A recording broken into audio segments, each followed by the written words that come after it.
Bonjour à tous, merci encore d'être là. Voilà, sans plus attendre, nous allons débuter la présentation des premiers travaux de recherche des chercheurs soutenus par la Fondation avec vous, François-Xavier.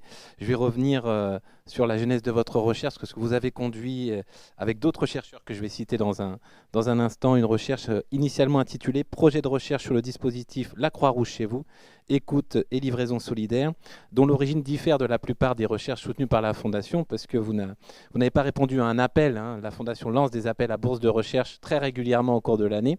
Vous devez sans doute les voir passer. Mais vous avez plutôt répondu à une sollicitation de la Fondation qui, dès le début de la crise de Covid-19, a échangé notamment avec Serge Pogam, le directeur du Centre Maurice Halbwachs, qui est aussi membre du conseil scientifique de la Fondation, pour permettre une recherche autour de ce nouveau dispositif, donc Croix-Rouge chez vous, que la Croix-Rouge française a mis en place afin de soutenir les personnes socialement isolées via une ligne téléphonique unique qui proposait et qui propose toujours, d'une part, une écoute et un soutien moral et psychologique, et d'autre part, la possibilité de livraison à domicile de produits de première nécessité, alimentation, produits d'hygiène, médicaments. Et à l'époque, la Fondation souhaitait mettre en place un recueil de données en vue de réflexion et actions à plus ou moins long terme qui accompagneraient les animateurs du dispositif. Donc 4 chercheurs dont vous faites partie et enseignants également ont répondu présents. Vous êtes tous liés au Centre Maurice Halbwachs, au CMH comme on dit. Vous vous êtes mobilisés pour répondre à cette sollicitation, donc en compagnie de Laure Hadj, qui est maîtresse de conférence à l'Université Picardie Jules Verne, Isabelle Parizeau, chargée de recherche au CNRS et membre du CMH également, et Jean-Vincent Firch, qui est chargé de recherche au CNRS et également membre du CMH. Et vous-même, vous êtes professeur à l'École des hautes études en santé publique et membre du CMH également. C'est dans le cadre de cette réponse à cette sollicitation de la Fondation qu'une convention de recherche a été signée entre le CNRS d'une part, la Croix-Rouge française d'autre part et la Fondation également Croix-Rouge française. Voilà. Donc en accord avec la Fondation et la Croix-Rouge française, 3 principaux objectifs avaient été alloués à la recherche à l'époque. Le premier, pour dire les choses très brièvement, détecter et comprendre de nouvelles formes d'engagement bénévole ou la transformation des formes de bénévolat existants, car si on tapait sur une touche, je ne me souviens plus laquelle, je crois que c'était la 3, quand on appelait, la 3, voilà, on pouvait proposer ses services en tant que bénévole à la Croix-Rouge française. Deuxième objectif, détecter et comprendre de nouvelles formes de vulnérabilité et analyser les changements induits par la pandémie de Covid-19 et par le confinement sur la situation des personnes fragilisées et isolées. Et enfin, analyser sociologiquement la nature des rapports sociaux à l'œuvre entre le personnel de Croix-Rouge chez vous et les personnes faisant appel au dispositif. Alors, ça va être l'objet peut-être d'une première question pour vous avant de vous entendre nous présenter vos recherches. Mais voilà, entre ce qui avait été prévu au départ et la recherche proprement dite, vous avez dû essuyer de nombreuses difficultés. Voilà, la recherche que s'est déroulée au moment du premier confinement, notamment au début de la pandémie de Covid-19. J'aimerais vous demander comment vous êtes organisé, comment vous êtes adapté finalement pour relever le défi de conduire une recherche dans l'urgence et dans un contexte totalement inédit qu'était cette crise épidémique. Oui, merci Vincent. C'est vrai que l'enquête qu'on a menée a été marquée par l'urgence et la distance. Il s'agissait de travailler sur l'urgence dans l'urgence, c'est-à-dire on est parti sans moyens, sans cadre. Ça se rajoutait à nos activités quotidiennes. Il a fallu s'adapter, faire face, innover, mais on avait quand même nos méthodes et nos savoir-faire de sociologues qui étaient clairement posés, pas toujours compris, mais en fait on s'est positionné, si vous voulez, comme chercheur. Alors la distance, elle, était imposée par le confinement. Elle a provoqué des gênes logistiques, de déplacement, etc., on s'en souvient, mais aussi des opportunités.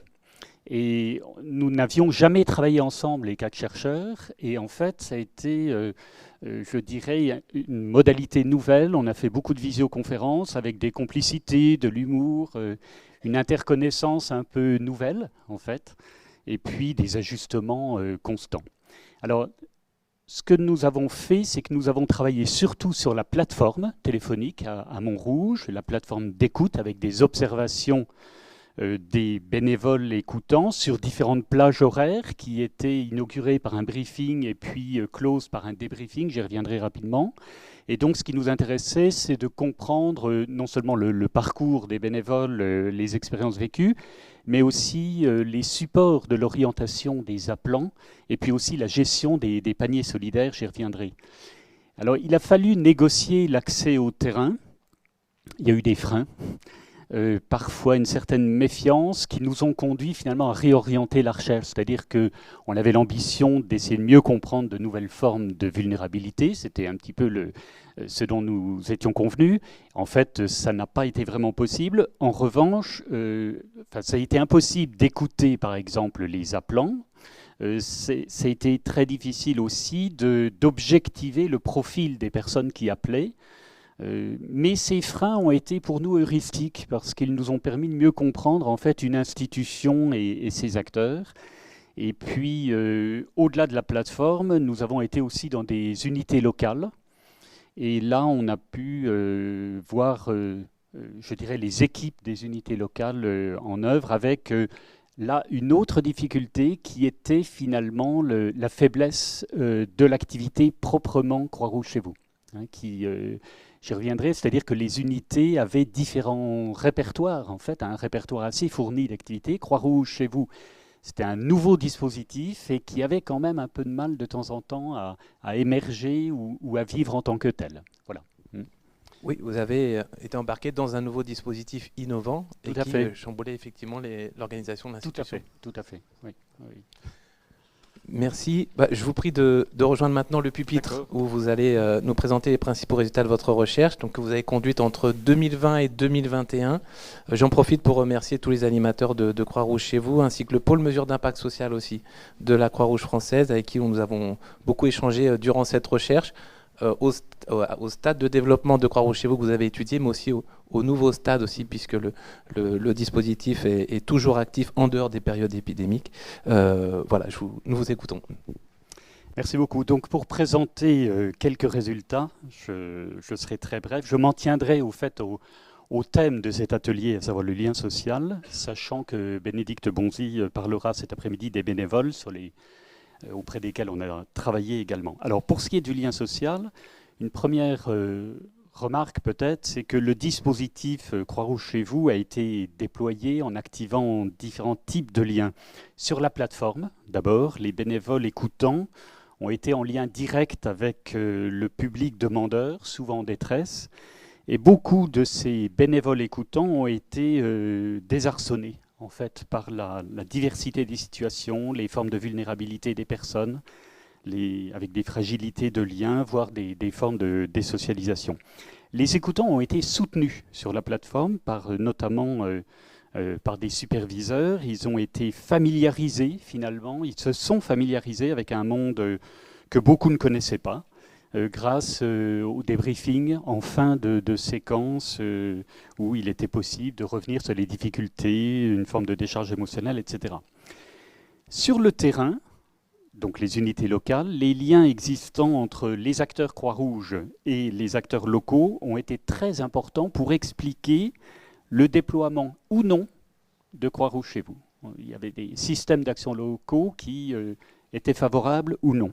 Et au sein de la Croix-Rouge elle-même, le dispositif Croix-Rouge chez vous, donc contre l'isolement social qui était nouveau, a permis de nouer des liens entre des acteurs finalement qui se rencontraient peu, les bénévoles de l'action sociale, ceux du secourisme, tous ont participé à Croix-Rouge chez vous et se sont rencontrés. Il y a eu des découvertes mutuelles souvent jugées positives. Et de même, la promotion de la lutte contre l'isolement social a été l'occasion de quelques ajustements au niveau du siège de la Croix-Rouge. Alors pour ce qui est de la plateforme téléphonique, elle a participé très clairement à la lutte contre l'isolement social, mais est-ce qu'on peut parler pour autant de création de liens sociaux? Est-ce que l'échange téléphonique, finalement, c'est un lien social? Alors, ce que l'on peut dire, c'est que le lien qui s'est créé, qu'on a pu observer, n'est pas toujours entre un bénévole et un appelant, mais c'est plutôt entre l'appelant et une institution, la Croix-Rouge. Les bénévoles peuvent changer, mais l'institution, elle répond toujours. Et malgré le turnover des bénévoles, la stabilité de l'image institutionnelle de la Croix-Rouge, institution fiable, bienveillante, permet finalement d'assurer la continuité de la réponse. On peut donc observer une sorte de lien social qui serait comme un lien de citoyenneté, non pas un lien interindividuel, mais un lien qui offre la protection d'une institution, un lien qui lie l'appelant, non pas à l'État, mais à la Croix-Rouge. Et le rapport à l'institution donne sens finalement à la relation d'aide, et elle fait exister aussi le demandeur qui est reconnu. Donc le lien noué avec l'institution apporte à la fois de la protection, je peux compter sur la Croix-Rouge, et puis de la reconnaissance, je compte pour la Croix-Rouge, elle vient chez moi. Donc il y a des livraisons à domicile. En ce sens, on peut parler d'un lien social. D'autant que le maintien finalement de la relation d'aide se fait dans une relation d'aller vers les personnes qui ne peuvent se déplacer à cause du confinement ou d'incapacité, et ainsi éviter une forme de désaffiliation. Autre remarque et résultat, nous nous sommes demandé quelle place la Croix-Rouge accorde aux autres liens sociaux, qu'il s'agisse de la famille, des voisins, etc. En fait, les bénévoles écoutants faisaient une sorte d'enquête pour vérifier l'éligibilité des appelants à l'aide proposée. N'y avait-il pas des voisins qui pourraient aider une famille à mobiliser? Ne pouvait-on trouver d'autres liens sociaux pour décharger le dispositif?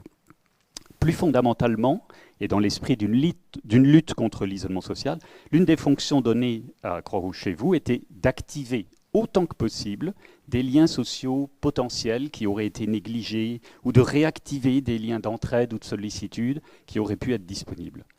Lors des livraisons de denrées alimentaires, d'hygiène ou de médicaments, le souci d'apporter un réconfort moral par l'écoute et la sollicitude donnait tout son sens à l'aide apportée, qui était globale et personnalisée. Il ne s'agissait pas seulement d'un simple portage de panier, mais d'une marque de reconnaissance de l'autre, isolé, pour maintenir ou réhabiliter un lien social.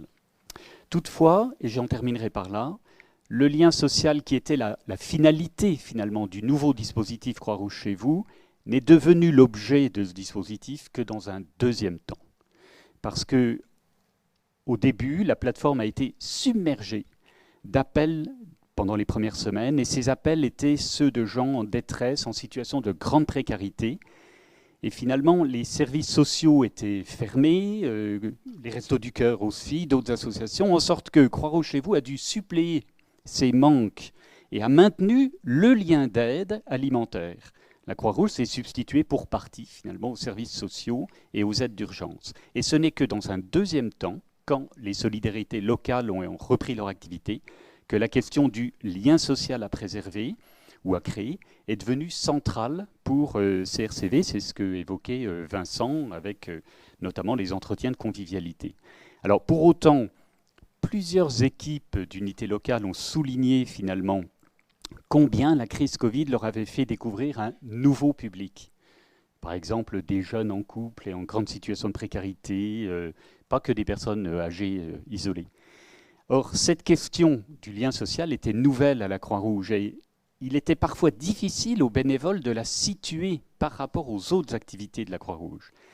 La Croix-Rouge chez vous ne devait pas être seulement un drive ou une distribution alimentaire, pas le Resto du Cœur, bref, cette quête de définition, mais qu'est-ce que c'est Croix-Rouge chez vous, a mis en lumière finalement que cette mission de préservation ou de restauration du lien social était nouvelle finalement parmi les autres activités de la Croix-Rouge. Merci.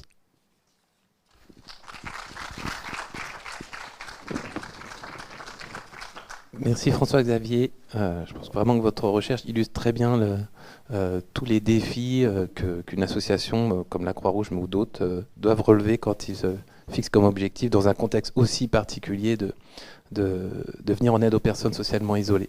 Alors, est-ce que Louis Braverman est avec nous? Louis? Voilà. Est-ce que vous nous entendez? Oui, moi je vous entends, mais je ne peux pas mettre ma caméra. Je ne sais pas si vous m'entendez. Bah, écoutez, nous on vous entend en tout cas. Oui. Parfait. Merci beaucoup d'être là, même à distance. Voilà, on est ravis quand même de pouvoir vous entendre. On va. C'est vous qui avez la main, je pense, sur ma vidéo, là, ma caméra si besoin. J'ai pas les droits. Oui, voilà, l'essentiel est de vous entendre. Si vous nous entendez bien, tout va bien. Merci. Voilà, donc nous allons maintenant vous entendre présenter les principaux résultats de votre recherche qui illustrent aussi les défis d'une action destinée à maintenir le lien social de certaines personnes en situation de vulnérabilité. On va parler des personnes âgées dépendantes désormais avec vous.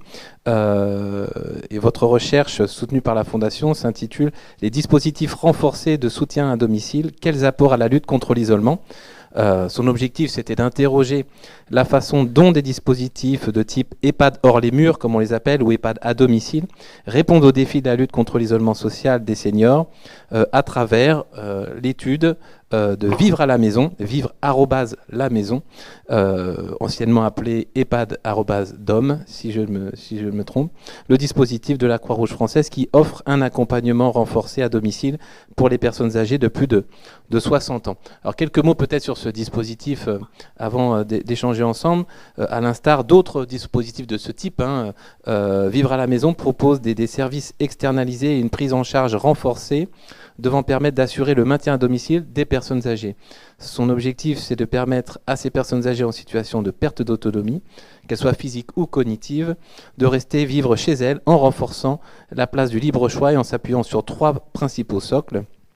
Une coordination des acteurs intervenant auprès de la personne âgée, l'apport des expertises gériatriques de l'EHPAD au domicile et la sécurisation de la personne âgée à son domicile. Voilà, donc ce type de dispositif questionne, de par son approche innovante, le modèle des EHPAD, et vous vous êtes intéressé, dans le cadre de cette recherche, à la place singulière qu'offre le modèle de l'EHPAD hors les murs dans le champ de la lutte contre l'isolement social des seniors. C'est une réflexion que vous aviez débutée bien avant cette recherche, et même c'est un dispositif, même qui ne s'appelait pas encore Vivre à la maison, sur lequel vous aviez déjà travaillé avant de mener cette recherche. C'est bien cela, Louis ?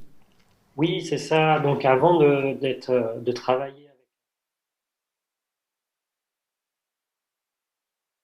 l'économiste de Paris-Dauphine, et c'était une commande justement de la Croix-Rouge, pas la Fondation, mais la Croix-Rouge française, qui lançait un premier dispositif innovant de maintien à domicile qui s'appelait à l'époque EHPAD-ADOM, comme vous l'avez dit. Et alors, la Croix-Rouge voulait avoir un peu de recul sur ce dispositif, les atouts, les limites, avoir un peu de connaissance sur l'intérêt de ce dispositif-là. Et donc, ma première enquête sur EHPAD-ADOM, comme ça s'appelait avant, c'était avec des économistes. Ça m'a donné l'occasion justement de commencer ma carrière avec un premier postdoc qui se voulait très collaboratif avec bien sûr d'autres disciplines, moi sociologue, des économistes, et aussi une recherche-action. C'est ça que j'ai vraiment apprécié, c'est une recherche-action qui s'est fait en lien avec la Croix-Rouge, des professionnels du terrain qui nous aidaient, qui avaient leurs propres difficultés peut-être, et c'était cet échange-là qui était particulièrement enrichissant et que j'ai apprécié dans cette recherche. Parfait. Merci Louis. Bah écoutez, je vous prie pas de rejoindre le pupitre parce que ça va être compliqué. Mais voilà, je vous passe la parole pour vous entendre nous présenter les principaux résultats de votre recherche. Donc conduite entre 2020 et 2021, vous avez vous aussi dû subir les conséquences de la crise sanitaire pour votre travail de terrain. Et une recherche que vous avez menée avec le soutien de l'Agir Carco et du groupe Vive. Voilà, nous vous écoutons Louis. Oui, merci. Effectivement, donc sur la méthode,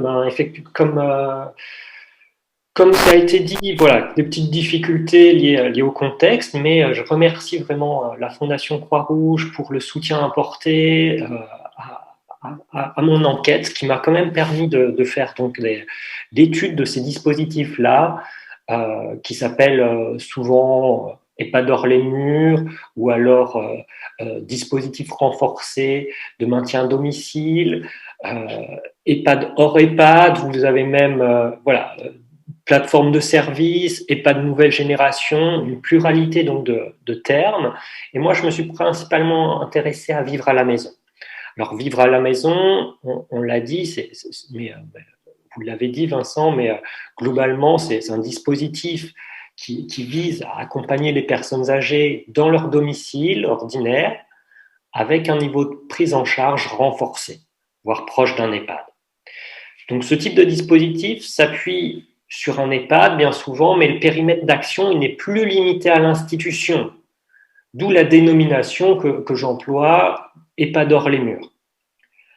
Et j'ajouterai une chose, c'est que ce type de dispositif, comme Vivre à la maison, s'appuie aussi souvent sur une logique d'inclusion, qui s'oppose à une logique ségrégative d'institutions fermées comme elles-mêmes.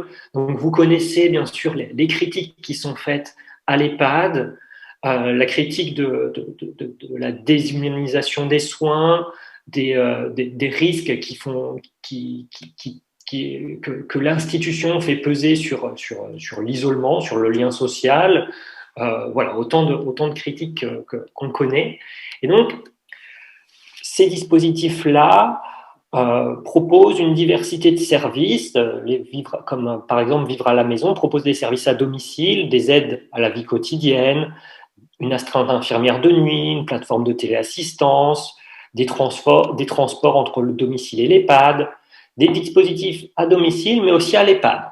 Par exemple, possibilité d'aller au restaurant, d'avoir un hébergement temporaire ou un hébergement d'urgence, de suivre des animations. Donc on le comprend bien, il y a des actions qui sont à la fois au domicile et en institution qui permettent de renforcer le lien social à travers donc une intervention continue de personnes, de professionnels, mais aussi des activités qui sont organisées.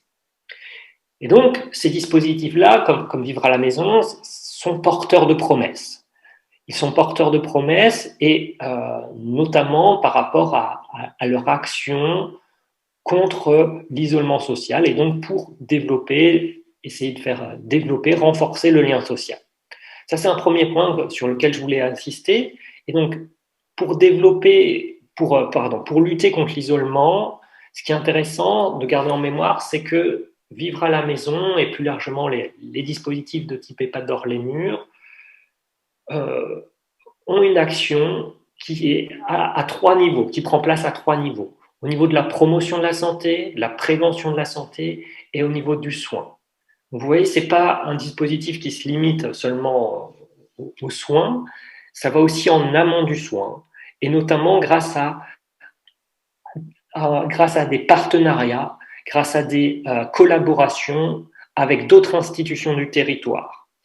On peut le penser notamment aux services de soins infirmiers à domicile, aux services d'aide et d'accompagnement à domicile, aux professionnels libéraux du territoire, à des hôpitaux, à des professionnels libéraux aussi du territoire. Donc une collaboration qui permet finalement d'agir en amont de la maladie et de la perte d'autonomie, ce qui fait que le DRAD permet à une action qui vise à renforcer le lien social. Voilà.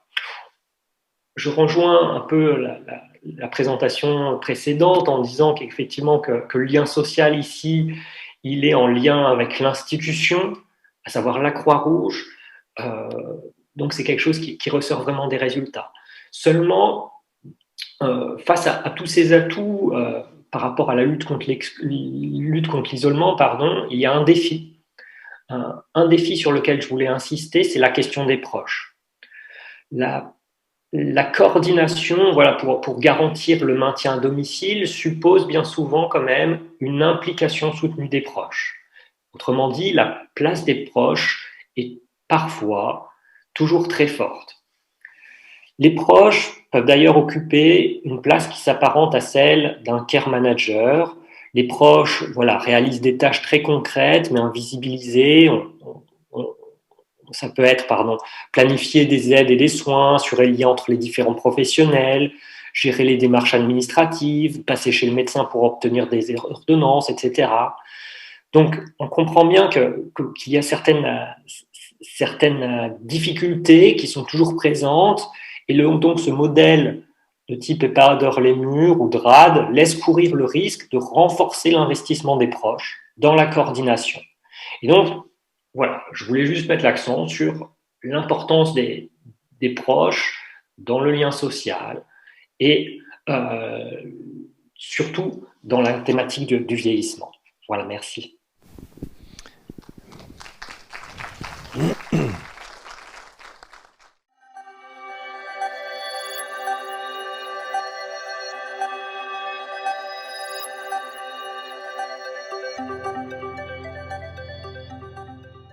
Donc, bonjour à vous tous et vous tous. Merci à Virginie, merci à la Fondation Croix-Rouge aussi française pour son invitation.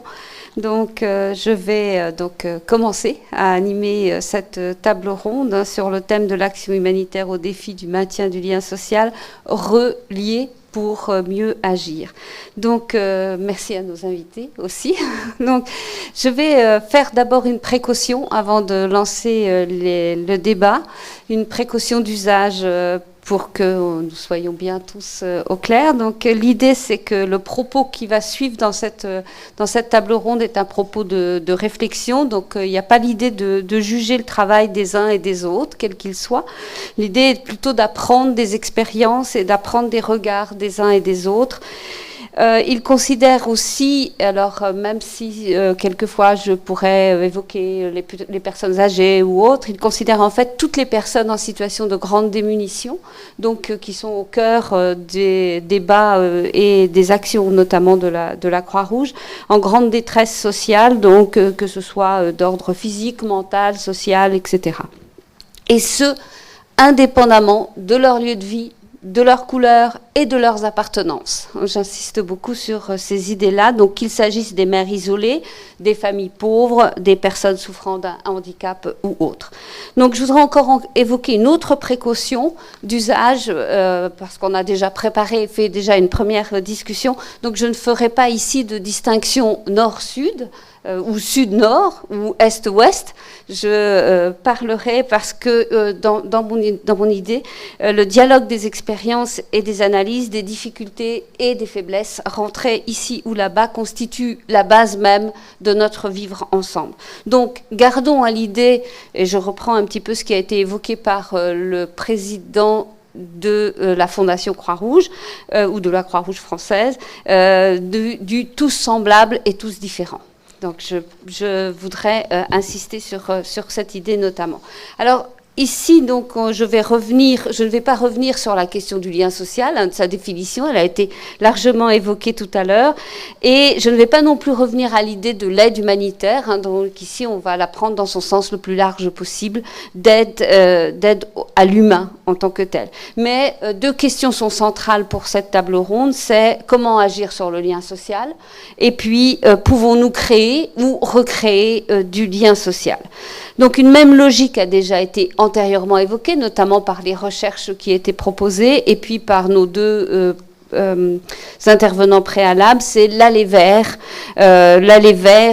pour recréer et agir vers les personnes. Cela peut paraître banal, aller vers, mais pour lutter contre l'isolement, qu'il soit réel ou qu'il soit vraiment ressenti seulement, des personnes précaires, des personnes en situation de démunition, se pose bien cette question d'aller vers les personnes, de la signification de cet aller vers et de sa praticabilité. Autrement dit, de ses conditions de mise en place. Donc, on l'a vu avec M. Braverman, sortir les personnes de l'institution, accompagner les personnes au domicile, c'était les propos qui étaient évoqués. La Croix-Rouge chez vous, c'est aussi aller vers les personnes. Donc, on peut évoquer nombre de problématiques, d'hypothèses par rapport à cet isolement dans nos sociétés, mais si on considère l'aller vers comme une mission salutaire, on a un petit peu évoqué cela, est-ce que c'est pas seulement restrictif? Et c'est autour de cela que je vais essayer d'interpeller nos intervenants dans cette table ronde. Donc avec 4 pistes, et puis pour fonctionner, je vais laisser la parole après chaque question. Je poserai 4 questions principales que j'ai déjà transmises. Et donc, on va les entendre. Ils ont très peu de temps pour répondre. Mais je sais bien qu'ils tiendront leur rôle aussi. Donc, la première question, elle est relativement simple et bien sûr très large. C'est l'objectif. Donc, réfléchir sur le lien social en termes d'isolement. Je crois que c'est monsieur Je ne veux pas faire d'erreur dans votre nom. Monsieur Schweyer, voilà, qui l'a dit tout à l'heure. En fait, réfléchir sur le lien social en termes d'isolement, ça suppose de revenir, à mon sens, et là c'est moi qui parle vraiment, sur deux types d'opposition. La première, reconnaissance versus indifférence, et la deuxième, ça va être autonomie versus indépendance. Et ces deux types d'opposition sont fortement conceptualisés, voire un petit peu banalisés aujourd'hui, notamment parce que toutes les institutions, quelles qu'elles soient d'ailleurs, donc institutions sociales et autres, l'utilisent dans leur code de déontologie, dans les chartes éthiques, etc. Mais en fait, ce que j'aimerais, c'est entendre nos intervenants sur la praticabilité de ces deux oppositions. Donc, je propose de laisser la parole à qui veut bien la prendre d'abord, ou je fais un tour de table, comme vous voulez. Alors, vous prenez la parole, Madame Antonini. Merci. Et alors, c'est très impressionnant de passer après tous ces chercheurs et professeurs, mais c'est la richesse de ces rencontres. Donc, on est là effectivement pour partager un petit peu nos pratiques. Et comme ça a été dit, Handicap International, on a fait changer notre nom. On a changé notre nom en Humanité Inclusion. Et ça montre bien l'importance dans ce choix que nous donnons à la parole inclusion et au travail que nous essayons de faire pour à la fois garantir que tous soient partie prenante des communautés auxquelles ils appartiennent et accès de façon équitable à l'ensemble des services des communautés auxquelles ils appartiennent. Un petit mot d'histoire, peut-être pour dire que à Hachi, le travail sur le lien social a été constitutif de nos premières actions dès les années 80, quand on a commencé à travailler dans les camps de réfugiés cambodgiens en proposant une prise en charge sanitaire des personnes blessées par les mines, en travaillant sur la rééducation physique, en travaillant sur les prothèses. Très vite, on s'est aperçu, pour que les personnes soient dans un parcours justement de vie dans leur communauté, qu'il était important de travailler le lien social, et ça s'est fait très concrètement par des tournois de foot. Les premières actions se sont faites avec des tournois de foot où les victimes de mines, leurs familles, les voisins se confrontaient et simplement comme ça, par une action très simple, recréer ce lien. Alors depuis les années 80, on a développé un certain nombre d'axes sur lesquels on travaille, et on travaille à la fois les questions, on va dire, d'isolement et de travail au sein de la communauté. Je dirais que la première chose, c'est vraiment mettre en place avec les communautés tout ce qui va venir favoriser justement la promotion du lien social par des activités semblables à ce qu'a pu être les tournois de foot des années 80. C'est des clubs de pairs, c'est des actions dans les écoles permettant de faire le lien entre des enfants en situation de handicap, leur famille et la communauté scolaire. Voilà, c'est tout ce type d'actions qui peuvent trouver aussi, on en reparlera après, leur déclinaison dans des contextes humanitaires, dits de crise, où on a parfois l'idée, la fausse idée que tout ça ne peut pas être mis en place dans des contextes de crise, ou n'est pas une priorité dans des contextes de crise. On a le travail davantage lié justement à l'accompagnement pour rompre l'isolement social de façon individualisée, donc identifier des personnes qui, parce qu'elles sont la plupart du temps dans une situation de différence liée à leur statut en tant que personne handicapée, différence liée à leur statut d'âge, de réfugiés, de croyances religieuses, à un moment donné se voient stigmatisées, discriminés, en rupture avec la communauté ou les services auxquels ils auraient droit. Donc il y a tout cet axe de travail-là. Et enfin, tout le travail avec les institutions, les services, et comment faire en sorte qu'eux soient dans une dynamique aussi d'aller vers et de inclure de façon équitable ces personnes qui se trouvent discriminées à un moment donné de leur vie et de leur parcours. Et je rebondirai sur ce qu'a dit le premier intervenant, c'est que voilà, on est exclu à un moment donné de sa vie, on n'est pas exclu par définition. Voilà, ça va dans le temps, j'ai essayé. Isabelle. D'accord. Bien, merci beaucoup. Je vais plutôt rappeler peut-être l'historique des clubs de mer.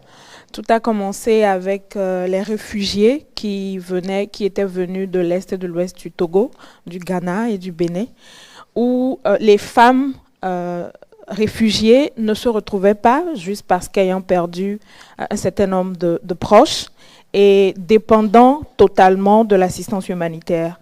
Donc l'idée était venue de les regrouper en différents clubs, de discuter avec elles, d'échanger un peu, de les écouter d'abord, de recenser leurs besoins et de leur apporter un petit coup de pouce pour exercer des activités génératrices de revenus. Mais chemin faisant, il y a eu des problèmes de santé communautaire, donc les réflexions ont également continué pour former ces femmes, surtout défavorisées, vivant dans une extrême, ce qu'on peut appeler l'extrême vulnérabilité, les former sur la santé communautaire, mais sur l'aspect préventif. Parce que la Croix-Rouge, ce n'est pas d'apporter des soins, mais c'est de prévenir les souffrances des personnes. Donc aujourd'hui, travailler en ce qui concerne la recréation ou la création du lien social nous amène à travailler non seulement avec les femmes clubs de mer, mais également à travailler avec les hommes. La société africaine a plein de codes culturels et ce qui parfois ne fait pas reconnaître le statut de la femme.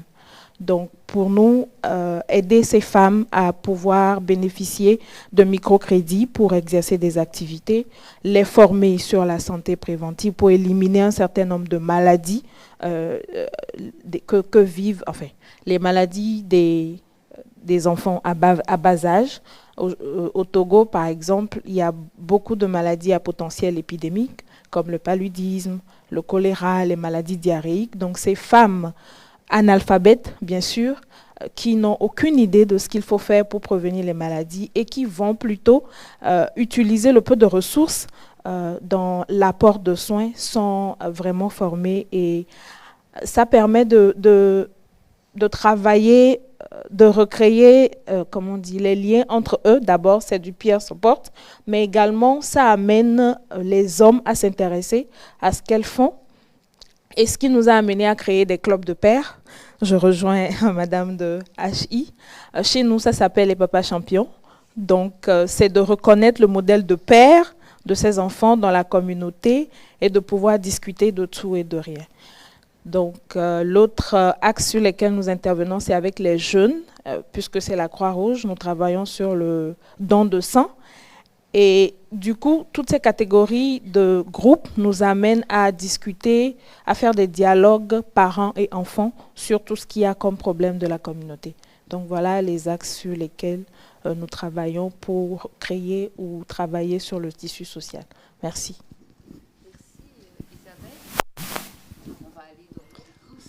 Oui, merci beaucoup. Oui. Alors, je suis un peu... de par l'objet qu'on a étudié, mon propos est légèrement décalé parce qu'on a donc travaillé sur une plateforme d'écoute en période Covid. Ce que je pourrais dire, moi, c'est que pour répondre à cette question, ce qui semble très important quand même, c'est l'attachement et je dirais la mise en œuvre des valeurs de l'institution Croix-Rouge, parce que c'est vraiment la structure de sens qui permet à ce que la relation nouée entre l'appelant et finalement les répondants de la Croix-Rouge puisse s'inscrire dans le temps. Et donc le contact avec tel bénévole peut être sporadique, et pour autant, un lien peut se créer avec je dirais une disponibilité, des dispositions de bienveillance et d'écoute et de service d'une certaine façon, qui sont portés par l'institution au-delà même de la relation interindividuelle. Et la deuxième réflexion, je me permettrai, ce sera peut-être le petit grain de poivre, mais on s'interroge aussi sur les conditions de possibilité d'une réflexion sur le lien social. Parce qu'en fait, ce qu'on a pu observer, c'est que parfois, la relation avec les appelants a été pensée spontanément sous le prisme de la protection des personnes, dans le secret d'une interaction interindividuelle, alors soutenue par un pacte moral, mais qui finalement devait mettre à distance tout tiers, chercheur ou non. Et plus prosaïquement, certains bénévoles, et on l'a très bien compris, ont jugé lourde, hors de propos finalement, l'idée d'essayer de mieux connaître le profil des appelants. Et finalement, alors à la fois on a bien conscience que la recherche n'était pas préparée, pas annoncée, on n'a pas pu s'apprivoiser, mais pour autant, la réflexion mériterait d'être conduite sur un effet involontaire finalement de penser la relation aux appelants dans des termes qui sont assez proches de l'univers médical. Et donc, il y a un effet involontaire qui serait finalement de produire de l'ignorance sur ce qu'on fait. Alors, je mets un peu les pieds dans le plat, mais je pense qu'on est un petit peu là pour ça. C'est-à-dire que si on pense qu'on est les seuls capables, finalement, de protéger la relation nouée, est-ce qu'on ne se prive pas de la possibilité de mieux la connaître ? Et là, je pense qu'il y a une vraie question à avoir dans l'institution Croix-Rouge, finalement, sur le cadre, je dirais, moral et intellectuel dans lequel on pense la relation à l'appelant. Donc là, encore une fois, j'évoque le dispositif de lutte contre l'isolement Croix-Rouge chez vous. Merci. Alors, vous avez lancé un débat pour la Fondation Croix-Rouge française. Ce sera l'objet des 4e rencontres, peut-être. Donc, je me propose de laisser la parole à Louis, s'il nous entend. Oui, bien sûr. Moi, ça fait écho à ce que je voulais ajouter. Merci pour ces réflexions. Vous avez justement amené, vous, la dichotomie autonomie-indépendance, et c'est sur ça sur lequel je voulais revenir, avec cette idée que autonomie et indépendance, dans le champ du vieillissement, tel que j'ai pu l'observer, ce qui domine, c'est vraiment le regard biomédical. Et notamment avec l'idée de mesurer l'autonomie avec ce qu'on a en France, la grille Agir. Vous le connaissez peut-être, une grille qui permet aux professionnels de mesurer l'autonomie des personnes âgées, une grille qui va de 1 à 6, et donc d'autonome à d'une personne autonome à une personne qui a la nécessité d'une aide en permanence. Seulement, cette grille Agir, c'est un outil d'action qui ne permet pas vraiment, on le comprend assez facilement, de penser le lien social. C'est pas suffisant. Donc, c'est une impasse sur laquelle, de manière intéressante, finalement, les professionnels ont conscience et essayent de dépasser ce regard biomédical pour penser l'autonomie, l'indépendance et plus largement le lien social. Donc voilà, ma réflexion, c'était pas oublier que de faire attention aux outils qu'on a et toujours avoir une posture réflexive dessus. Alors, merci pour ces interventions. Je pense qu'on va peut-être pouvoir y revenir, notamment aux 2 dernières propositions qui étaient faites, ou des derniers questionnements plutôt qui étaient faits dans les questions suivantes. Mais je vais déjà lancer la 2e question pour pas que nous perdions trop de temps. Réfléchir donc sur cette idée de déliaison sociale en déficit, en tous les cas de liaison, notamment en termes d'institutions et d'institutions à domicile, d'institutions hors des murs, en situation pour les personnes en grande diminution, et sur les conditions de cet aller vers qui va être effectivement support de lien social. Je prends notamment le dispositif, mais c'est juste pour un exemple, ça n'exclut absolument pas d'autres possibilités. Le dispositif La Croix-Rouge chez vous, en lisant effectivement les informations, et puis vous l'avez un petit peu évoqué tout de suite, et dans le rapport, en fait, la réelle difficulté à laquelle se confrontent les intervenantes, donc les bénévoles qui vont sur place, qui vont vers le domicile, qui vont dans dans le domicile éventuellement. Peut-être que quelquefois il y a eu une sorte de porte fermée, hein. Les personnes venaient mais n'entraient pas. Et on le rencontre dans d'autres dispositifs aussi, où les personnes peuvent ressentir cela comme une sorte soit d'intrusion, ou aussi comme une sorte de culpabilité. Hein, culpabilité, honte à devoir demander notamment de l'aide. Alors, ma question était la suivante. Suffit-il d'aller au domicile pour pouvoir recréer du lien, en fait, hein? Qu'est-ce que ça veut dire de plus? Est-ce que vous avez quelques propositions, quelques pistes de réflexion qui permettraient d'aller plus loin encore que simplement aller vers le domicile? Donc, on refait le même tour de table, je propose, hein, c'est plus simple. Et en essayant de répondre, je vais faire un petit lien peut-être aussi avec ce qui était évoqué précédemment. Dans le monde du handicap et parmi les mouvements de personnes en situation de handicap, il y a une formule, hein, que je connais en anglais, donc je vais vous la dire en anglais. Nothing about us without us. Donc rien qui nous concerne sans notre participation. Et pour nous, dans notre pratique, c'est vraiment une des clés aussi pour aller au-delà des difficultés que tous les acteurs humanitaires, sociaux, de solidarité auxquels on est confrontés. Et je dirais donc c'est la participation des usagers, des bénéficiaires, peu importe le nom qu'on veut leur donner en fonction des écoles et des expériences, parce que c'est là, d'après notre expérience et notre pratique, vraiment ce qui permet d'aller au-delà simplement de délivrer un service, mais de vraiment travailler ce lien social, aller au-delà d'un certain nombre d'obstacles. Également, si je partage un petit peu nos expériences, c'est ce qu'on appelle, nous, dans le monde humanitaire, la préparation. C'est-à-dire que si je prends l'exemple de Hachim et d'autres acteurs internationaux, on est présent dans un certain nombre de pays et souvent quand il y a une grande urgence qui arrive, une catastrophe naturelle, un déplacement de population, tout d'un coup on se dit oulala, il va falloir apporter des réponses à ces populations. Or, les praticiens de la préparation savent que si on a constitué un certain nombre de réseaux préalablement dans les communautés, avec les habitants, avec les différents groupes qui peuvent être amenés à être discriminés dans ces communautés, que ce soit les personnes en situation de handicap, les personnes âgées, etc., les femmes, les enfants isolés, les femmes seules à tête d'un ménage. Si on a créé ce réseau et ce maillage avant que ne survienne la crise, la réponse sera d'autant plus participative, inclusive et équitable. Je crois qu'il faut que je m'arrête, non ? Ah non, pas. Voilà, donc je dirais participation, et puis aussi, par rapport à ce que vous évoquiez comme ce modèle médical, c'est vrai que là aussi, c'est peut-être un enseignement qui vient du monde du handicap, c'est que après avoir suivi des schémas très médico-sociaux, aujourd'hui, il y a un consensus pour dire c'est aussi l'environnement qui crée les barrières, et ce ne sont pas uniquement la situation de la personne, et donc c'est bien sur les deux facteurs qu'il faut agir, l'environnement et effectivement l'accompagnement de la personne.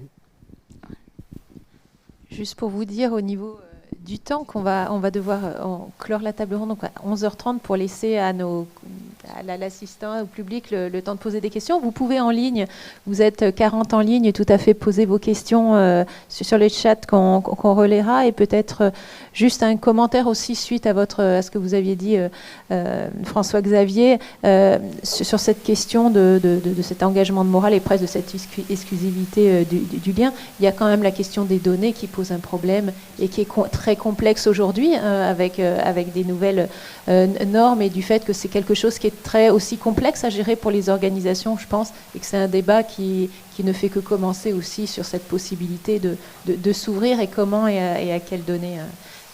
Et ça, on devra en parler, effectivement. Bien, merci pour la deuxième question. Au-delà de l'aller vers, moi, ce que je vais peut-être partager, loin de moi de faire encore, de rappeler cette particularité de l'Afrique qui est basée sur la solidarité, l'entraide et tout. Mais les groupes ou les réseaux qui sont mis en place sont communautaire, c'est-à-dire que c'est un travail de proximité. Ce n'est pas, nous n'avons pas cette culture de faire déplacer des personnes, des volontaires ou des bénévoles vers les personnes qui ont ce besoin. Ils vivent déjà tous ensemble et partagent déjà un certain nombre de valeurs communes. Donc c'est au sein de ces communautés que c'est choisi, ces bénévoles qui vont vers maintenant les personnes en situation de vulnérabilité pour échanger sur toute thématique les concernant. Donc cette facilité d'approche nous permet quand même de ne pas rester seulement dans ce processus d'aller vers. Et donc, lorsque, par exemple, nous prenons l'aspect des femmes, le statut des femmes en Afrique étant, donne naissance à un déséquilibre qui fait que les droits des femmes, par exemple, ne sont pas reconnus. Donc, cette facilité de vivre ensemble, de partager ses préoccupations, de se faire former, d'avoir plus des informations, amène les réseaux déjà mis en place pour accompagner les activités ou les actions communautaires à faire des plaidoyers. Donc, au-delà de la participation, au-delà du vivre ensemble, au-delà de la solidarité, de l'entraide, il faut que les institutions que nous sommes puissions prendre en compte les préoccupations et mener des plaidoyers à l'endroit des autorités compétentes. Je me permets de rester toujours sur l'aspect genre, mais c'est cette occasion qui nous permet, par exemple, de mener des caucus parlementaires avec les députés de l'Assemblée nationale, par exemple, au pays, pour faire comprendre ce qu'endurent les femmes au niveau communautaire. C'est cette prise en compte de ces préoccupations qui nous permet d'aller vers les ministères ou les ministères en charge d'un certain nombre de préoccupations, l'éducation par exemple, le ministère de la promotion de la femme par exemple, pour échanger avec eux et recueillir les orientations afin de pouvoir pallier à ces préoccupations, que ce soit sur la santé, l'éducation, sur le... bien, je perds un peu mes mots. Mais voilà, au-delà de la participation, il y a le vécu quotidien, les plaidoyers. Voilà ce que je peux ajouter par rapport à cela. En termes de perspective à notre niveau, c'est que nous n'avons pas toujours eu l'opportunité de creuser et de pouvoir ressortir les faiblesses de cette approche que nous avons menée jusqu'à aujourd'hui. Donc, cette initiative que vous avez ou cette invitation qui me permet d'être ici, m'amène maintenant à réfléchir autrement pour voir les limites et les avantages de ce que nous faisons jusqu'à aujourd'hui. Ça nous permettra peut-être de travailler encore plus sur... je reviens sur l'intervention de M. François Xavier qui demande à ce qu'on puisse vraiment creuser et ne pas être seulement dans cette assistance, dans cette relation assistance et dépendance. Merci. J'ai fait un peu du coq à l'âne, mais j'espère que je me suis fait comprendre. Juste un mot, Croix-Rouge chez vous, c'était de l'aller vers dans l'ADN. Ce qu'on a pu observer, c'est que sur le terrain, les bénévoles ne se contentaient pas d'apporter des paniers ou des médicaments et même de respecter strictement la consigne qui était de ne pas rentrer. Mais on voyait bien que le contact avec les personnes était aussi un moment d'attention pour s'enquérir finalement d'un état de détresse ou d'un milieu de vie. Et donc la relation était bien au-delà de sa fonction instrumentale. Il y avait vraiment un souci d'être finalement... de pouvoir repérer des situations et pas seulement de fournir une aide immédiate. Merci. Donc je place la parole à Louis, s'il nous entend toujours. Oui, donc aller vers, agir sur le lien social. À mon sens, moi, ce qui est intéressant de rappeler, c'est que pour agir sur le lien social, on peut avoir soit une action directe qui vise comme l'expérimentation à Croix-Rouge chez vous directement le lien social ou de manière indirecte. C'est-à-dire on travaille sur autre chose, on fait un accompagnement des personnes et cet accompagnement-là peut renforcer le lien social. Comme dans mon cas avec Vivre à la maison, où effectivement, le but premier de Vivre à la maison, c'est pas renforcer le lien social, lutter contre l'isolement. Mais finalement, avec des ressources humaines, avec des moyens, cet aller vers est possible, avec des professionnels dédiés à la coordination, l'action sur le lien social était facile. Le bémol, c'est que parfois, il y a des difficultés de coordination, que effectivement, la lutte contre l'isolement, c'est pas forcément la priorité de ce type d'action indirecte. Mais voilà, deux types d'actions qui me semblent importantes à distinguer de manière analytique. Merci. Je pense, Viviane, qu'on va prendre du coup la dernière question pour faire le dernier tour de table. Et puis c'est vrai que moi, quand je vous écoute, justement, c'est le mot écoute aussi qui revient au milieu, Viviane, dans tes propos et puis dans vos propos. Et moi, ce que j'entends en étant, on va dire, au milieu, c'est aujourd'hui, où est ce temps d'écoute avec un montée du temps passé, accru à l'administration, etc., donc dans tous les milieux, etc. Donc il y aura aussi cette question de comment on va mettre en œuvre cette écoute qui apparaît dans vos interventions comme centrale, et comment on institutionnalise finalement ce temps d'écoute alors qu'il est en danger aujourd'hui dans pratiquement toutes les organisations qui s'occupent d'aller vers aujourd'hui.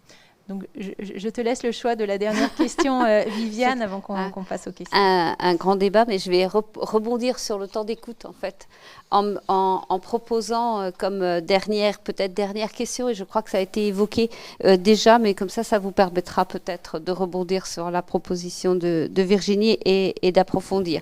En fait, ma question, c'était un petit peu comment toucher les personnes. Donc quand je dis toucher, c'est au sens de rencontrer, bien sûr, hein, pas de les toucher. Et comment y accéder, et notamment parce que dans tous les contextes, il me semble, avec des grandes différences évidemment selon les lieux, il y a des espaces qui ressemblent à des déserts. Vous parliez du médical tout à l'heure, mais on a le désert médical dans certains endroits, désert social aussi. Et donc je me disais comment on atteint vraiment les personnes les personnes vulnérables, celles que l'on veut saisir en quelque sorte, mais pas seulement comment on les atteint, mais aussi comment on les anime. En fait, puisque aller vers, donc pour recréer du lien social, faut juste pas, comme François-Xavier l'a dit tout à l'heure, et comme tout le monde l'a un peu dit, il faut pas juste aller et puis déposer un panier. Il faut aller et entrer en contact, aller peut-être plus loin que le contact seulement premier pour animer ces personnes et peut-être aussi les engager. Alors effectivement, je pourrais poser la question un petit peu différemment à chacun d'entre vous, mais comme il nous reste très peu de temps, je me limiterai à cela et je vous laisse le grand défi d'y répondre. Merci. Alors, 3 choses très différentes. Peut-être j'en profite quand même pour un petit moment de plaidoyer vis-à-vis de nos bailleurs de fonds. Ça fait jamais de mal, c'est que effectivement le travail social, le travail d'écoute nécessite de mobiliser des ressources humaines, de les former, de les accompagner, éventuellement de faire un travail de supervision, et qu'il faut le financer. Or c'est loin d'être un pilier systématiquement financé, finançable, compris. Donc la crise Covid est venue un petit peu, en tout cas dans l'action humanitaire internationale, changer ça, et on voit désormais des financements acquis, mais on est toujours pris par les ratios nombre de travailleurs sociaux pour nombre de bénéficiaires. Donc là, on demande d'aller au-delà de 25 cas, par exemple, qui sont des ratios complètement inacceptables en termes de qualité de travail. Voilà, ça c'était la minute vis-à-vis des bailleurs. Ensuite, je pense, et je rejoindrai ce que disait notre collègue, c'est que clairement l'adaptation, alors pour nous à l'international, l'adaptation culturelle est essentielle et contextuelle. On ne va pas travailler, aller vers et engager les personnes de la même façon. en fonction de où on se trouve et avec qui on travaille. Et je reviens encore à la question de la participation qui permettra, ou en tout cas de travailler avec toutes les associations et les réseaux existants, préexistants, qui permettront vraiment de travailler ces différents leviers-là. Et j'ai oublié mon troisième point. Donc voilà, je vais raccourcir et passer la parole. Voilà. Oui, merci. Je crois que ça doit... pour répondre à cette question, je parlerai peut-être de l'engagement qu'il faut renforcer, de l'écoute, surtout des personnes, parce que pour la petite expérience, c'est des enquêtes de perception sur les problèmes rencontrés, surtout dans le domaine de la santé. C'est l'identification de leurs besoins pour savoir comment répondre. C'est un renforcement de capacité à tous les niveaux parce que les femmes, les clubs de mères ou les papas champions, c'est vrai, ils sont encadrés, mais on a besoin également de renforcer les capacités de ces acteurs que nous sommes et de faire comprendre en fait ce qui est important dans le renforcement du lien social avant d'aller vers ces personnes vulnérables qui sont au niveau communautaire. Donc, d'engager, d'écouter et surtout d'apporter de la créativité, de l'innovation dans ce que nous voulons donner à ces personnes qui ont besoin de nous au sein des communautés. Je terminerai par dire que le travail ne peut pas se faire uniquement qu'avec la Croix-Rouge, mais c'est de travailler en synergie avec les autres institutions qui sont également dans le domaine humanitaire pour que ça soit vraiment un travail d'inclusion, parce que la Croix-Rouge ne peut pas embrasser toute catégorie de bénéficiaires. HI fait de l'inclusion, plan international par exemple travaille avec les enfants. Donc là, dans l'identification des besoins, nous pourrons rapidement se référer à ces institutions en vue de pouvoir venir en aide à toutes les couches ciblées. Je vais peut-être terminer en disant qu'il faudrait que, quelle que soit notre culture, il faudrait qu'on fasse de la solidarité un fait et non seulement une éducation, par exemple. C'est un fait, il faudrait la vivre et voilà. Merci. Pour répondre à la difficile question de Viviane, moi je citerai les 4 piliers de Marc-Henri Soulet, mobiliser. Bon, en fait, je voudrais juste évoquer un classique dans la sociologie, c'est-à-dire que la lutte contre l'isolement, l'intégration, etc., il y a l'intégration à la société. Et donc ça, c'est le lien social interpersonnel et la protection qu'on peut apporter ponctuellement, le repérage des situations, etc.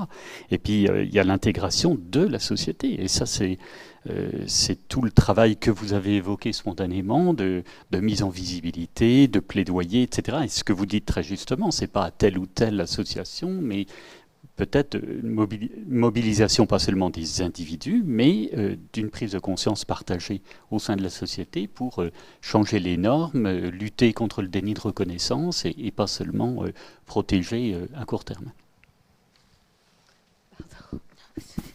Merci. Donc je passe la parole à Louis. Oui, moi je partage vraiment ce qui a été dit avec l'idée que, comme on l'a compris maintenant, que c'est un problème multifactoriel. Donc effectivement, l'action, cibler une réponse dédiée, c'est pas facile. On pourrait ajouter aussi, c'est quelque chose dont on n'a pas tellement parlé, c'est le lien avec les politiques publiques. Voilà, en tant que professionnel, personne concernée, ou alors la Croix-Rouge, comment faire levier sur les politiques publiques pour agir à un niveau plus structurel. Voilà, des pistes d'action aussi à entreprendre. Alors, merci. Je pense que vous avez un peu répondu à la dernière question, donc on ne va pas la poser. C'était qui fait le lien? C'est juste pour la salle. Donc, c'était qui fait le lien? Et donc, effectivement, l'idée du multifactoriel, du multiréseau, de la nécessité des synergies, etc., vous les avez évoquées, la nécessité de plus d'argent de la part des bailleurs aussi. Donc, je vais laisser la parole à Virginie, parce que peut-être qu'elle voudrait clore avant de lancer le débat.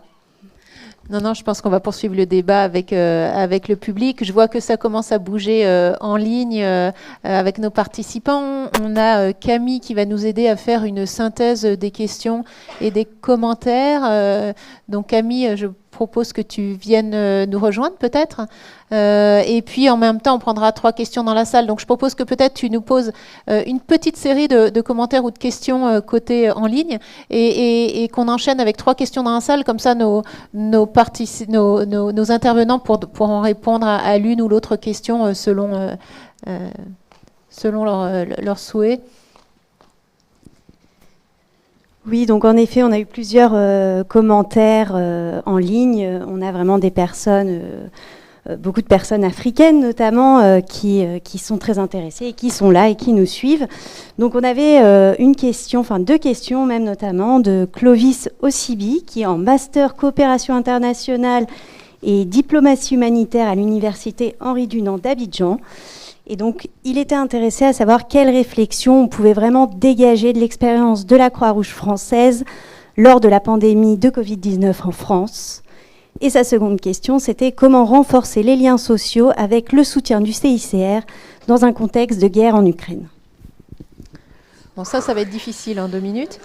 Mais c'est vrai qu'on va y venir tout au long de la journée sur ces questions-là. Donc, c'est vrai que ce sont des questions importantes qu'on se pose. Je pense qu'on va faire, Camille, je ne sais pas, merci beaucoup pour votre question, parce que je pense qu'on va continuer à y répondre. Peut-être une autre question, et on va prendre dans la salle ensuite, et puis on va répartir. Tu as une autre question spécifique non, c'était les 2 grosses questions qui sont sorties. D'accord. Ce qu'on va faire, on va prendre... Merci beaucoup. Oui. Oui, ça va, ça passe. Je me présente d'abord. Théodore Ognou, je suis dans un organisme de formation qui travaille avec la Croix-Rouge dans le Val d'Oise. C'était pour rebondir sur la question de l'engagement qui a été posée par comment toucher les parcours, comment les animer et comment les engager.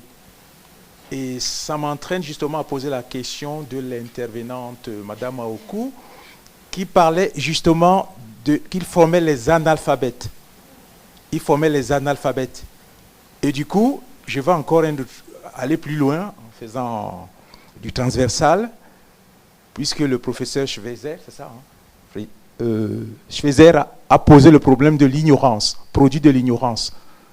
Au fait, la question centrale, c'est de savoir comment ces personnes que vous touchez, qui sont souvent analphabètes, sont engagées et deviennent intervenants. C'est-à-dire, c'est un peu le processus du lien social qui entraîne des effets formateurs, des effets de création des espaces citoyens, en quelque sorte. Merci. On prend les 3 questions.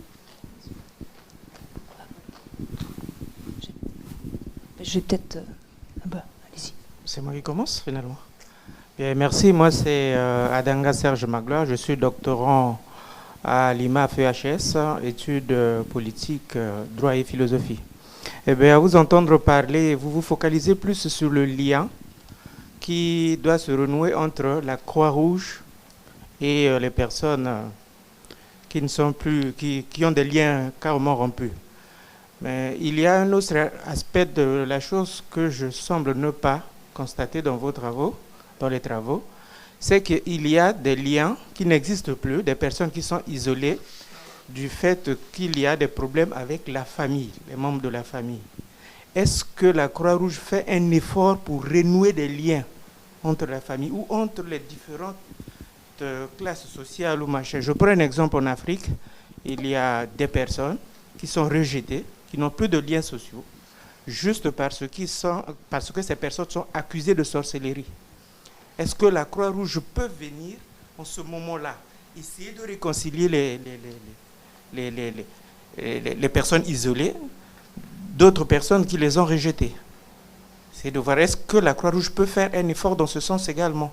Au lieu que le lien soit renoué juste entre la Croix-Rouge et les personnes isolées, est-ce que la Croix-Rouge peut aussi faire un effort de sorte que les personnes isolées retrouvent le lien avec leurs parents, leurs enfants et autres? Voilà ma préoccupation. Merci. Merci beaucoup, sachant qu'on peut vraiment élargir la question à beaucoup d'organisations de solidarité en général ou de la société civile. Il y avait une dernière question ? Oui. Bonjour. Élodie Voisin, je travaille aussi à la Croix-Rouge française en tant que référente protection genre et inclusion. Et donc voilà, je sais qu'on se reparlera tout à l'heure. Alors ma petite question concerne vraiment l'initiative et l'énorme travail porté par la Croix-Rouge togolaise concernant les clubs. Et on sait que ça a un impact très très important puisque dans de nombreux autres pays, des Croix-Rouges mènent ce type de travail. Donc moi, ma question, c'est davantage sur, puisque voilà, vous avez bien présenté un peu les modalités de ce travail de l'engagement à base communautaire, au niveau communautaire, ce lien jusqu'au plaidoyer, donc c'était vraiment très très riche. Du coup, moi, ce qui m'intéresserait vraiment, ce serait ce qu'on appelle la capitalisation dans le jargon du secteur, sur justement en quoi cette expérience qui est longue maintenant, qui est très très riche et qui concerne énormément de régions, contribue au lien social, évidemment, dans ce maintien, dans cette allée vers de proximité par les personnes concernées, mais également contribue au renforcement ou au maintien de ce qui va venir réguler un lien social qui est inégalitaire ou qui peut poser des barrières à cette reliance. Voilà. Donc c'est vraiment ce travail-là aussi de veille en permanence, on le disait tout à l'heure, ce travail de permanence, donc en quoi certes ça vient contribuer, mais également renforcer des barrières existantes. Merci beaucoup Élodie. Alors du coup pour ce défi de finir en quelques minutes, si vous voulez prendre un café, c'est pas obligé, mais je pense que ce sera bienvenu. On va peut-être commencer par Isabelle sur la question peut-être d'Élodie. Je pense que Flavia, tu souhaites répondre à une question aussi, et puis nous demanderons peut-être si vous voulez répondre à des questions particulières. Merci à tous, ça prouve l'intérêt que vous portez à nos interventions. Je prendrai l'aspect engagement sur la question des analphabètes. Je tiens à rappeler que toutes ces formations, ces échanges sont faits en langue locale. Donc le premier niveau, c'est la formation des acteurs, c'est-à-dire du staff de la Société nationale, et des bénévoles au sein de la Société nationale qui ont ce niveau-là de pouvoir être formés sur les différentes thématiques. Donc, par exemple, si je prends la santé maternelle et infantile, une formation doit se faire sur comment éviter les maladies, par exemple, liées à la santé maternelle et infantile. Qu'est-ce qu'il faut faire devant une situation où on a un enfant qui est malade? Comment est-ce qu'il faut s'y prendre pour aller aux consultations pré- et postnatales pour les femmes enceintes? Donc, c'est tout ce bagage-là qui est donné d'abord au premier niveau à ces acteurs et qui, maintenant, descendent sur le terrain pour faire le transfert des connaissances qu'ils ont reçues avec ces femmes-là qui étaient préalablement identifiées selon les critères de vulnérabilité définis déjà par la Société nationale. Donc, c'est par exemple des mères d'enfants de 0 à 5 ans, des mères célibataires, qu'est-ce que je dis, pas des mères célibataires, mais des filles, ce qu'on peut appeler des filles mères, c'est-à-dire qui ont des enfants, mais qui n'ont pas, le papa est presque absent, des familles, par exemple, où le ménage est à 7 ou 10 personnes, mais que c'est la femme seule qui prend soin de ses enfants, par exemple. Donc, voici un peu comment sont composées ces femmes que nous encadrons. Donc, au-delà de l'encadrement, nous utilisons déjà ce qui existe. Innover, c'est vrai, mais les codes culturels nous ont donné des outils comme l'Aba Palabre, par exemple, où on sort tout ce qu'il y a comme sujet personnel de la communauté. Nous utilisons les dialogues communautaires, les dialogues intergénérationnels qui permettent une liberté d'expression, quel que soit l'âge qu'on a, et qui permet de revenir sur comment intégrer ces nouvelles pratiques ou les thématiques de la santé et de l'éducation, comment l'intégrer à ce qui existait déjà comme tradition. Donc voilà un peu comment nous arrivons à engager ces couches sociales avec lesquelles nous travaillons. Concernant le rétablissement des liens familiaux, c'est un aspect que couvre le mouvement de la Croix-Rouge, mais je crois que c'est à des degrés différents. Et nous ne pouvons pas seuls, en tant que mouvement Croix-Rouge, pallier à tous ces problèmes, mais ce que je sais, c'est que, soutenu par le Comité international de la Croix-Rouge, nous arrivions à pouvoir retrouver un certain nombre d'informations sur ces personnes-là qui ont perdu peut-être leurs proches, faire des enquêtes jusqu'à ce qu'on puisse renouer le contact avec eux. Mais ce qui en est de la sorcellerie, c'est vrai que c'est typique à l'Afrique, mais je crois que ce volet est pris en compte en termes de droit. C'est-à-dire que ce n'est pas parce que la personne est supposée avoir fait du mal qu'on ne peut pas prendre soin de lui. Donc, c'est plutôt les réseaux mis en place pour lutter pour les droits des personnes de toute catégorie qui interagissent sur cet aspect. Encore que nous n'avons jamais de preuves pour attester que la personne qui est stigmatisée a un pouvoir de sorcellerie sur l'autre.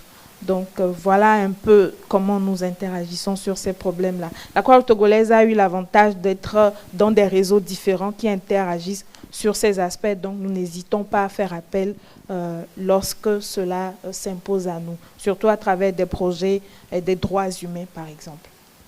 Je crois que j'ai fait le tour. Si je peux parler de... La dernière intervention, c'était ce que ça a apporté jusqu'aujourd'hui. Bien, je prendrai seulement l'aspect de la santé parce que ça a réduit de façon considérable les maladies à potentiel épidémique. Juste parce que nous avons entraîné ces femmes analphabètes, ça a donné, ça a encouragé cet effet de consultation parce que tout était réglé à la maison avec tout ce qu'on a comme la médecine traditionnelle. Mais de fil en aiguille, en discutant avec les femmes, elles ont compris, par exemple, que devant une situation de santé, il faut se rendre à l'hôpital. Elles ont compris qu'il ne faut pas faire de l'automédication, par exemple. Elles ont appris à découvrir leur centre d'intérêt et c'est sur ça que nous nous jouons en termes de formation, par exemple. Donc, si c'est, je vais peut-être prendre l'aspect du changement climatique. C'est une adaptation qu'il faut faire. Alors que les femmes, devant les situations d'inondation, étant étant la principale cheville ouvrière en termes d'agriculture, devant des situations d'inondation ou de sécheresse, ne savent plus ce qu'il faut faire. Donc, ce regroupement-là de ces femmes et ces formations que nous leur donnons nous permet maintenant de leur apprendre comment est-ce qu'il faut faire des champs-écoles, par exemple, et s'adapter au changement climatique, comment est-ce qu'il faut construire des foyers améliorés, par exemple, pour protéger l'environnement. Donc, voilà ce que je peux apporter comme apport à travers nos actions. Et je l'ai dit tantôt, nos prochaines perspectives, c'est de pouvoir mener des recherches scientifiques pour avoir des données tant quantitatives et qualitatives pour relever les avantages et les limites de cette approche. Merci. J'ai été longue, mais bon, désolée. Merci. Bon, je passe la parole. Je vais essayer. En fait, je voulais répondre à la question sur l'Ukraine. Alors, pas au nom du CICR, mais pour montrer un petit peu ce qu'on peut faire en action d'urgence dans un conflit, une guerre, sur les questions du lien social. Alors, d'une part, on travaille, nous, sur ce qu'on a appelé les dispositifs DVFP, donc Disability Vulnerability Focal Point. Donc, on va aller avec un travail social individualisé vers des déplacés ou des réfugiés et les accompagner dans leur parcours. On va aller travailler sur, et je reviens sur les politiques publiques, sur les acteurs répondant aux besoins humanitaires pour s'assurer qu'eux-mêmes changent leur façon de travailler de façon à inclure toutes les personnes, et ce qu'on ferait en contexte stable avec des ministères. Dans une action humanitaire, on le fait avec les autres acteurs humanitaires. On va aller travailler, par exemple, puisque le contexte ukrainien, c'est une des réalités, beaucoup d'enfants ou personnes en situation de handicap qui n'ont pas pu fuir sont restés dans des institutions. Donc on va aller travailler sur le lien qu'on peut maintenir entre l'institution qui héberge ces enfants ou ces adultes et les communautés qui sont restées. Et enfin, très important, ne pas oublier, travailler entre les communautés déplacées et les communautés accueillantes, la cohésion sociale, pour éviter de nouvelles tensions. Voilà, c'est très rapide. Et ça donne un petit aperçu. Merci. François-Xavier, un tout petit mot? Juste un petit mot, hein. 3 mots, allez. Non, et puis après, Louis, 3 mots. Vous remercier de ces échanges, parce qu'on voit bien qu'il y a une vue absolument... un spectre, je dirais, d'engagement qui est impressionnant. Tout à fait, merci. Louis?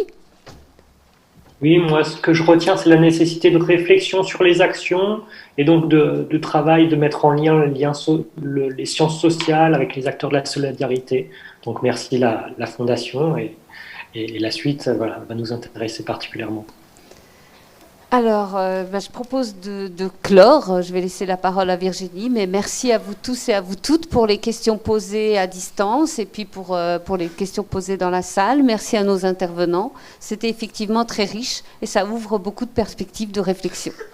Merci à vous. Et un grand merci à Viviane Châtel on a beaucoup discuté avant cette table ronde et c'est aussi toute une vie d'engagement sur ce sujet-là donc, que je salue aujourd'hui.